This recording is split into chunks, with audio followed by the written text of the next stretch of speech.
So I already know what most people struggle with, and it's blocking the Fuujin mix. It can be hard to stop if you don't know what you're doing, so let's break the situation down. So when Anji does Fuujin, he can do a low attack, which is unreactable. He can do an overhead, which is reactable. He can do this pin toss looking thing, which is really reactable. And he can do this command dash, which is also reactable.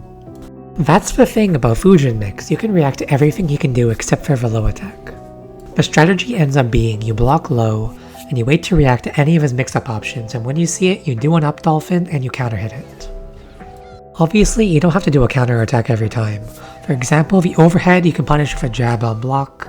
The pin toss you can jump over it, but it is plus on block if you block it. And the command dash can be thrown if you're ready. When he goes for a low attack, you can punish with a reversal dolphin, or you can jump over it, or you can poke back of 2S, or you can run up and grab. He's also able to do the Fuujin follow-up without the actual Fuujin, but it's really slow, so don't worry about it. Bad Anji players will probably just lose at this point because they don't know how to mix it up well enough to stop you from doing this. But what can he do to adapt here? When he has no meter, he can do Fuujin, then just do nothing. This is incredibly unsafe if you're ready for it, so you can punish with a dolphin.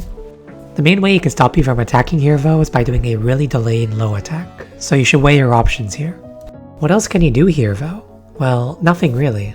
This is a really tight strategy and there's not much you can really do, so he'll probably just stop using Fuujin at this point. How about with meter though? This is where it becomes interesting, I find.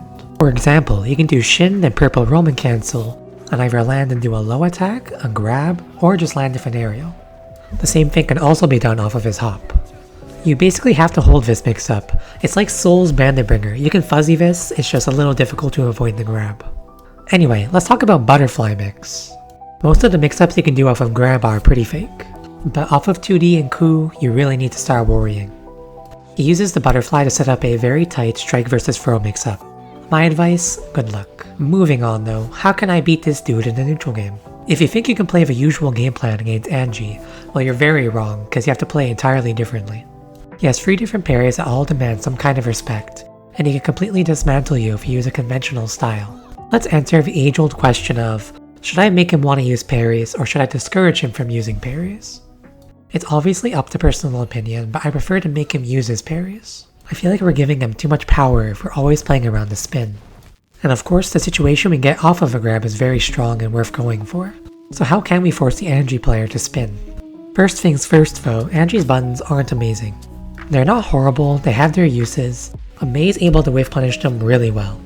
Anji 6H Spin Light is a pretty good counter poke on the ground, as well as his 2S and far slash make for very good pokes.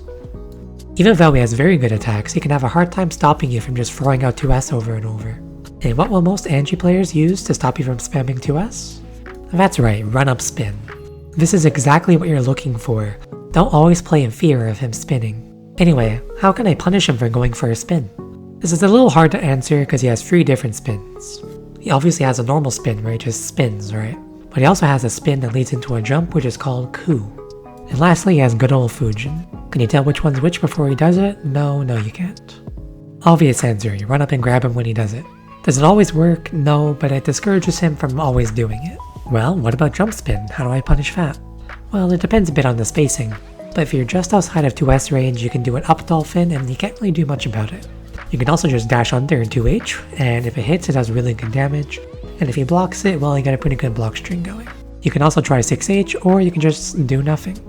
What about Fuujin? Well, Sasuke's vision says he should be able to mash his follow-ups on whiff, so you either immediately dolphin the whiff punish, you jump back and throw a JH, or you back up and wait to punish something on reaction. Random quick tips, don't try and jump punch in a neutral game because if you get hit by Ku, you'll literally explode. I play an almost exclusively grounded game against him because of this.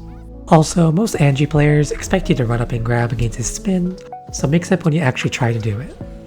I don't have a smooth transition to the next topic, so let's talk about round start. So we all know the classic Mei round start, which is just to do a 2S. It's fast, simple, you'll beat most things, but what can Anji do about it? He doesn't actually have a button that straight up beats 2S. At most they trade, and spin, it just doesn't work here. Well, the main thing he can do here is to whiff punish you by walking back and doing far slash. He can also just jump over you. So what can you do if you know he's going to do that? Well, a lot actually. Easy answer, just do a far slash and it'll win every time. You can also just wait for it to miss and do a free K. You can also just go full Anga and do a Dolphin, but I don't recommend it because spin. He can beat your far slash by doing a slightly delayed 2S to low profile. You can also just jump over it, or he can dash away, or do a 2D. And of course, if you choose to move backwards, he can do a lot of things like take a stage or just poke at you. Let's move on to offense though. The main problems for you are his wake up super and his spin during Dolphin RPS. It's actually incredibly difficult to stop it from just spinning after he blocks an S Dolphin. You basically need to hard call it out with a dashing grab. I like to mix it up between backing away, jumping back, jabbing and grabbing because it makes it very hard for him to predict you. Backing away in particular is pretty good because if he does coup, you get a very big punish, and if he whiffs his spin, you can get a counter hit recovery combo starter.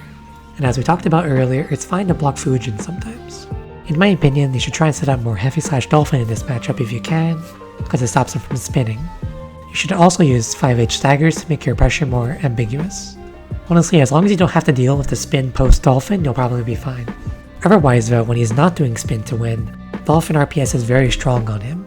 If he does far slash, you can beat him with a 6H, a backdash and a jump, while his 2S will lose to backdash, 5H and jump. And of course his line attacks will lose to your 2S. If you're wondering how do I beat Wake Up Super, well that's the neat part, you don't. Because they beat safe jumps, you'll just have to guess if you'll do it or not. That's kind of just the story of Anji though in general. I recommend just discouraging him from doing it in the first place. You can do this by doing empty jump grabs or empty jump lows, which give you time to react if he did it or not. His off the ground beach ball setup, and obviously just make him regret it when he misses. That's all I got for you guys today though. I hope you learned something new. Let me know if you have any questions down below, and I hope to hear from you guys soon. Have a great day.